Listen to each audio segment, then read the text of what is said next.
రాయలసీమకి నాడీ కేంద్రమైనటువంటి కడప జిల్లాకు ప్రాతినిధ్యం వహిస్తూ కడప జిల్లా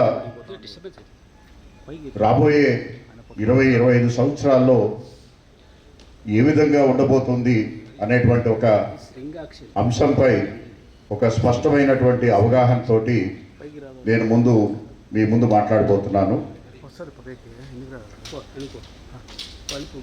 ఈరోజు గత 3 సంవత్సరాలు 2 సంవత్సరాలుగా మన అభివృద్ధి చూసినట్టయితే రాయలసీమ అత్యంత వేగంగా అభివృద్ధి చెందుతున్నటువంటి ప్రాంతంగా నిలబడింది. బారింగ్ 2-3 డిస్ట్రిక్ట్స్ మన రాష్ట్రం యొక్క ప్రగతిని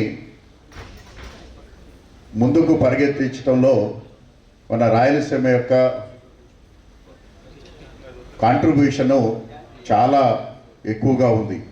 అంటే ఇంతకుముందు బాటమ్ 10 జిల్లాల్లో ఉన్నటువంటి రాయలసీమ జిల్లాలు ఈరోజు టాప్ 10 జిల్లాల్లో, అంటే ఎకనామిక్ డెవలప్మెంట్లో కానీ, జిఎస్డిపి కాంట్రిబ్యూషన్లో కానీ, లేకపోతే పర్ క్యాపిటల్ కాంట్రిబ్యూషన్లో కానీ ఈరోజు టాప్ 10 జిల్లాల్లో 4 జిల్లాలు మన రాయలసీమ నుంచి మాత్రం ఉన్నాయి. ఇది మనందరికీ కూడా గర్వకారణం. మన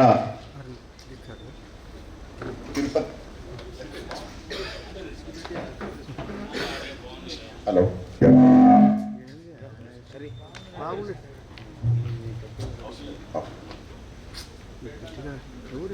మన